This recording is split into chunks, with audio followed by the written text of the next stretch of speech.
Kayo po ba mga bossing ko ay isa sa mga napakaraming mga pangarap sa buhay? At gusto nyo po mga bossing ko na mabago-bago ang takbo ng inyong pong pamumuhay? May tuturo po ako ng mga simple mga pamamaraan, epektibo po ito mga bossing. Meron ako mga bossing na napasyal po sa amin at ito po isa sa mga paborito po nila. Ito po, kung kayo po parang feeling po ninyo may kumapit po sa inyong kamalasan na ayaw matanggal-tanggal ang mga kamalasan na pinagdadaanan po ninyo. Ang tagal na po hindi nyo po masolusyonan. Mainam na subukan nyo po ito mga bossing, or ang dami nyo ng mga nirarakit pero parang sa ulat wala ang inyong nirarakit. Subukan nyo po ito. Kayo po mga bossing ko, kapag kayo maliligo, magbudbud po kayo nakapranggot na asin mga bossing ko sa paliguan po ninyo. At habang kayo naliligo, habang kayo nagsasabon, paulit-ulit kayo nagwi-wish na itinatapon ko na ang aking lahat ng mga kamalasan. At instead ng kamalasan ay puro swerte ang kumapit sa akin. Mag-wish na po kayo na mula sa inyo pong puso, timtim na panalangin. Walang imposible mga bossing, makakamtan nyo po lahat ng mga pangarap po ninyo. Basta kayo po ay maging positibo lang sa buhay.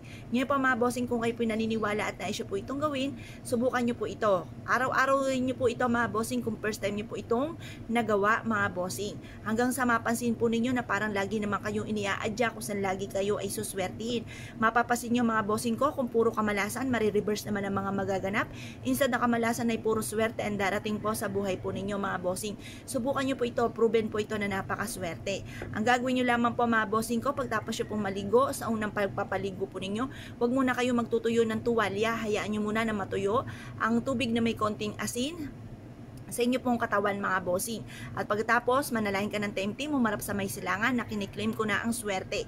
At kailanman hindi na ako mamalasin pa or kami mga pagsubok na darating, ay kaagad ko ito malalampasan at hindi ko ito matatambayan. Basta mag-wish na kayo ng inyong mga ninanais mga bossing. Mag-wish din po kayo. Halimbawa, magkaroon ako ng sarili kong bahay, magkaroon ako ng negosyo na dito na ako yayaman, magkaroon ako ng mga bagay na matagal ko ng pinapangarap.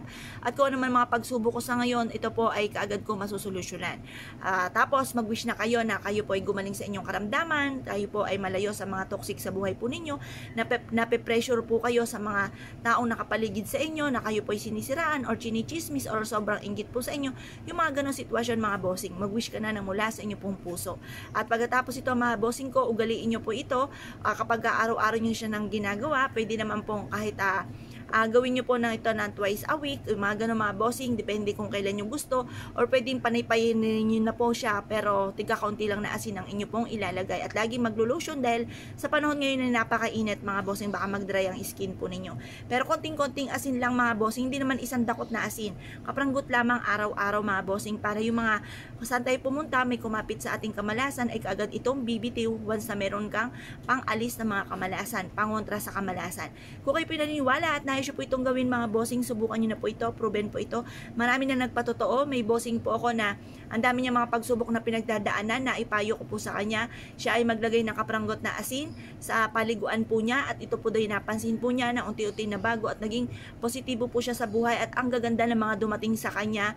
Dati-dati daw po ay panay kamalasan, panay pagsubok, na reverse po, parang lagi siya iniaadya kung saan lagi sila ay suswertihin.